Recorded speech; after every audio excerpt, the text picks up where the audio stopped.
Welcome to Top 10 Archive. Whether or not psychic detectives are actually able to aid in small to large-scale investigations is a debate that may never end.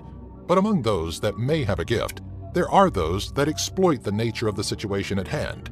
These 10 cases showcase alleged psychic detectives who have jumped at the chance for fame, or quick buck, only to severely slip up. Number 10. Opal Jo Jennings. 6-year-old Opal Jo Jennings was the victim of a terrible crime in 1999 when she was abducted outside of her grandparents' home in Saginaw, Texas.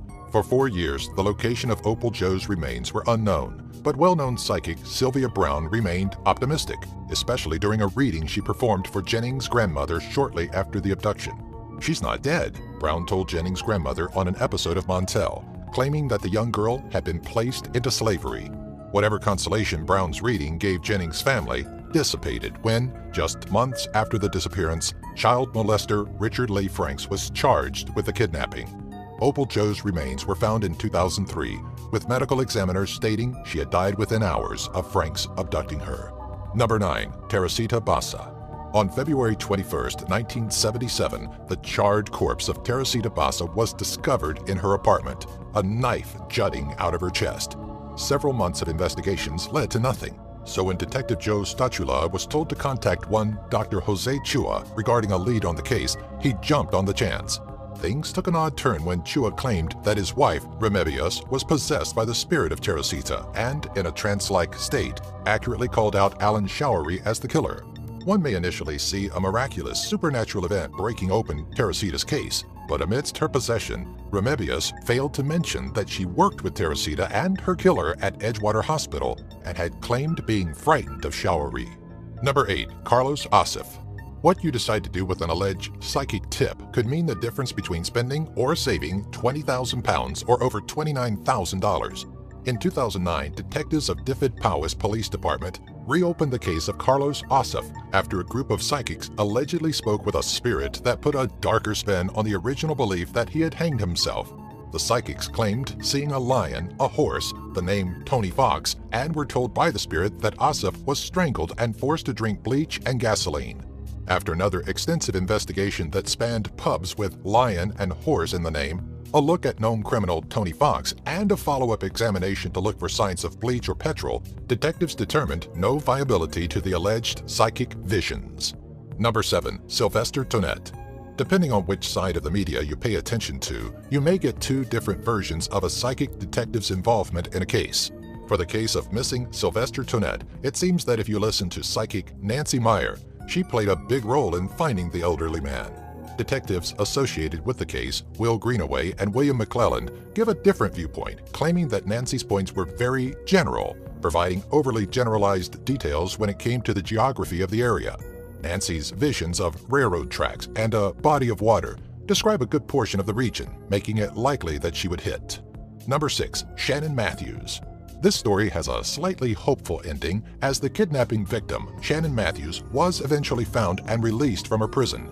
Aiding in the case was psychic Joe Power, who had been working with Shannon's mother, Karen, to locate the missing girl. Power warned Karen that Shannon likely was kidnapped from school, taken in a car with a baby seat. In a roundabout way that essentially questioned if Shannon knew a Mick or Mike, Power determined that such an individual took the girl. What Power was missing was the very essential detail that the kidnapper was right in front of him. Karen had staged Shannon's kidnapping, holding her bound and drugged to eventually make out on the £50,000 or over $73,000 reward. Number 5. Melanie Uribe. Sometimes being a little too accurate in one's predictions and readings may lead to a curious eye being turned towards you.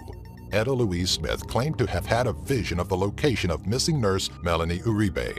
Smith brought her knowledge to the police and proceeded to drive to the location with her children, finding the body just as she had envisioned. Being so precise, Los Angeles police arrested Smith on suspicion of being connected to the crime. Though released and awarded over $26,000 from a lawsuit she filed, many spotted inconsistencies in Smith's vision and came to believe that Smith may have overheard Uribe's killers boasting about the crime, especially considering that is exactly how the killers were eventually caught. Number 4. Holly Krewson. Sylvia Brown's track record is often tainted in the worst of ways, such as with the case of Holly Krewson. In the spring of 1995, La Mesa, California resident Holly Krewson vanished without a trace. Understandably, her family sought answers, and in 2002, Holly's mother, Gwendolyn Cruson, met with Sylvia Brown. Brown told Gwendolyn that Holly was in Los Angeles, working as a stripper. Acting on Brown's reading, the family often frequented Los Angeles in search of their missing beloved. What they didn't know was that in 1996, Holly's murdered body had already been found, though she remained unidentified for 10 years. Gwendolyn passed away in 2003, assuming until the day she died that her daughter was alive and well. Number 3. Arthur Herbert. After the disappearance of Arthur Herbert, his sister, Jessica, was hell-bent on finding the truth behind the missing plane he was believed to be aboard. To get her answers, Jessica turned to well-known psychic Noreen Rainier. Among falsifying claims that she had been involved in the finding of the crashed plane, a feat credited to Carl and Cheryl Wilbur, Rainier was also adamant that Herbert had actually survived the crash, moved the decapitated body of another passenger to a tree, and limped away until he eventually succumbed to his wounds. Medical examiners had another theory, one confirmed by science and how the bodies were found. Arthur, like the other passengers on the plane, had died upon impact. Number 2. Sherry Irely. At 18 years old, Irely vanished, and while her body remains still missing today, her killer, William Scott Smith, is in jail. In fact, while the police were searching for Irely's killer, Smith was already in prison for 2 other attacks. John Catchings, however, had his eyes on Darrell J. Wilson, a man that had allegedly known Sherry. A visit from Catchings and a detective pushed Wilson to commit suicide, further strengthening Catchings' belief that he was the killer. When Smith eventually confessed to the murder, he made no mention of Darrell, and it was later believed that Wilson's suicide was due to a fragile mental state set off by the unexpected visit. Number 1. Lisa Guerrero. Inside Edition Chief Investigative Correspondent Lisa Guerrero may not have been missing at any point in her life, but Portland, Oregon psychic detective Laurie McQuarrie was determined to take the reins of a fake child disappearance. Sure, this may be cheating, but there's a squirmy unease that comes with watching McQuarrie spew forth blatant lies about a very alive girl in the photograph she's given. I believe that it was a violent passing, McQuarrie states coldly and without pause. For a modest sum of $400, McQuarrie confidently doles out false information, only to have the smugness sucked from her the moment the truth revolving around the case is revealed. Yeah, I once knew a psychic midget who escaped from prison. Yeah, she became a small medium at large. Okay, I'll go to my room now. Hey everyone, thanks for watching. If you'd like to see more videos like this, be sure to visit and sign up with our friends at Geek Fuel by using our affiliate link found in the description section. For just $20 a month, you'll receive at least $50 worth of geeky stuff that you'll actually use. Each box comes with a t-shirt you'll actually want to wear, and a free Steam game download, usually valued at $10 or more. Don't miss out on this monthly box that Stan Lee himself endorses. Be sure to subscribe to our channel to keep updated on more lists like these, box openings, and giveaways.